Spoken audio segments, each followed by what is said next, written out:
Good afternoon, everyone. I am John Joel Adolfo, and my partner is Mrs. Amy Kawas, and this is our report.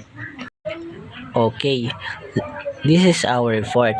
Lesson 9 DepEd Guidelines on Lesson Planning. So, this is our objectives. Determine the legal basis of instructional planning in the Department of Education. Identify key features of instructional planning and explain how instructional planning strategies could be integrated with the DepEd guidelines. Introduction. With the promulgation of Republic Act No. 10533, the education sector has changed. It has moved from a competency-based curriculum toward a standard-based one. Furthermore, the way learners are assessed and evaluated under the new curriculum has also changed, with the K-12 putting the emphasis on performance output rather than simplified pen-hand paper tests. So, DepEd Order Number 42, Section 2016, or Policy Guidelines on Daily Lesson Preparation for the K-12 Educational Program. So, in line with the implementation of Republic Act Number 10533, or the Enhanced Basic Education Act of 2013, the Department of Education issues in bold policy guidelines on daily lesson preparation for the K-12 Basic Education Program. Planning lessons is the fundamental ensuring the delivery, teaching, learning in the school. These guidelines aim to support teachers in organizing and managing their classes and lessons effectively and efficiently, and ensure to the achievement of learning outcomes. At ito yung guidelines na ito ay nagsisilbing role ng K-12 teachers as facilitator of learning, preparing for lesson through the daily lesson log or the DLR, or ito yung tinatawag na detailed lesson plan. At para magkaroon ng teacher ng reflection kung ano pa ang dapat niyang i-improve upang mas matuto ang mga bata.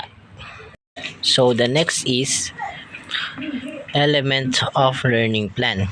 The lesson plan serves as a teacher's map in attaining the objective of the lesson.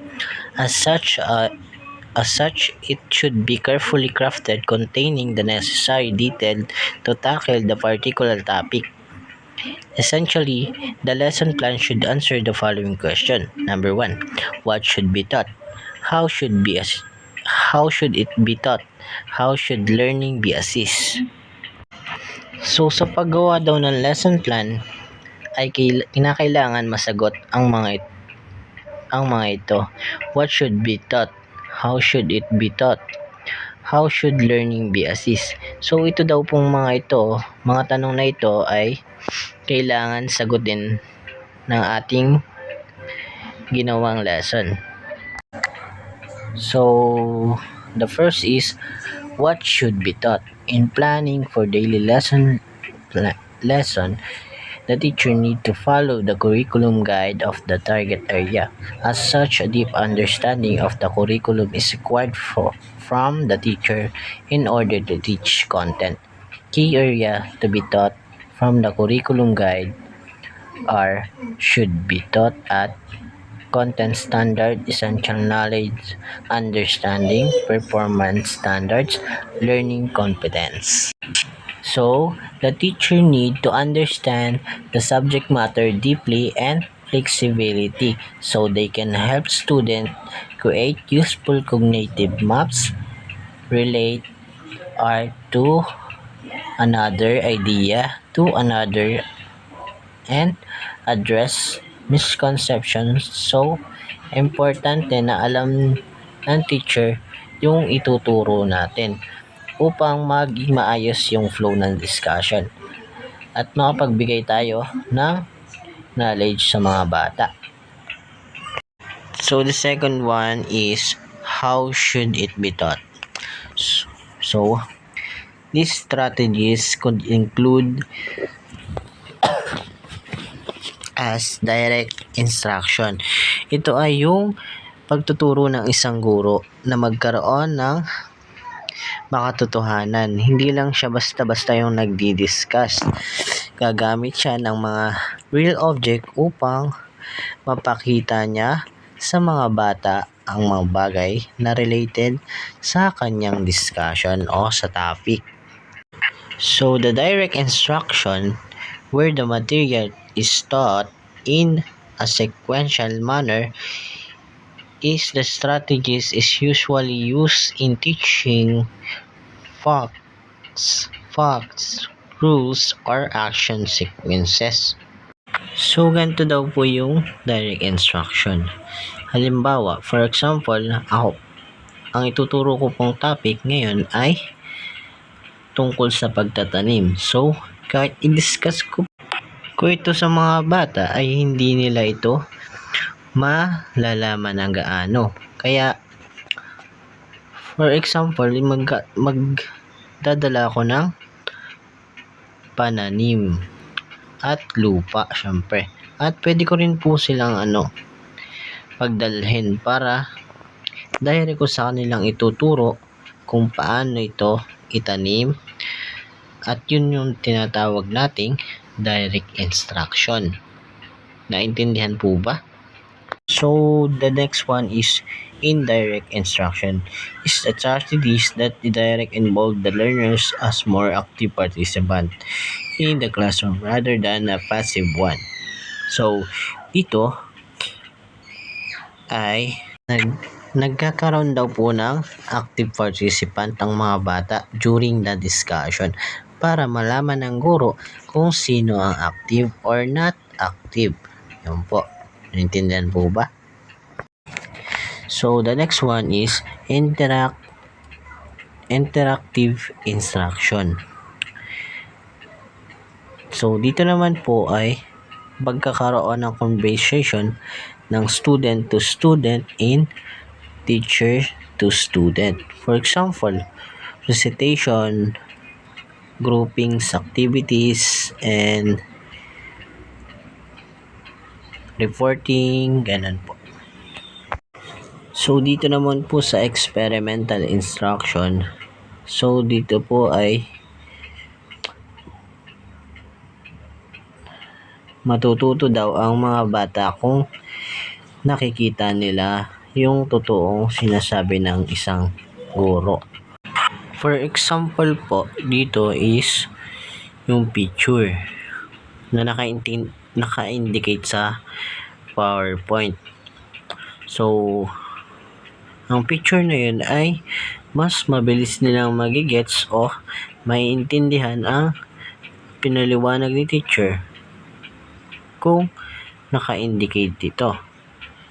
At personal nila itong nakikita.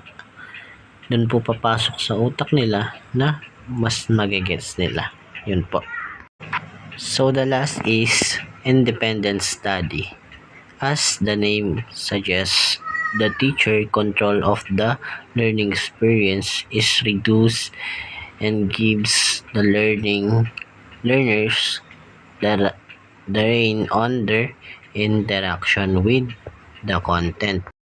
So, dito naman po sa independent study is hahayaan po ng isang guro na magkaroon ng oras ang bata para matuto sa isang aralin. Naintindihan po ba? So, the last part is how should learning be assist? Lesson planning not only involves planning for the execution of the lesson. It should also convey an assessment plan in measuring student learning. The policy refers to DepEd Order Number 8, 2015, entitled Policy Guideline on Classroom Assessment for K-12. basic education program. So, the guidelines premium of use of formative ay nagsisilbing guide ng guro upang matulungan ang mga learners sa kanilang strength and weaknesses at nagsisilbi din ito sa mga student kung paano nila ito makakapag-adjust sa isang lessons. Maaari silang magsabi kay teacher kung hindi ba nila ito naunawaan. So, ang gagawin ng teacher ay i-guide sila para matulungan o matuto yung mga students. Yun lang po. Next reporter po si Ate Amy. Ayun po. So, dito na po natatapos ang aking part. Maraming salamat po. Sana po ay may naunawaan kayo. Thank you.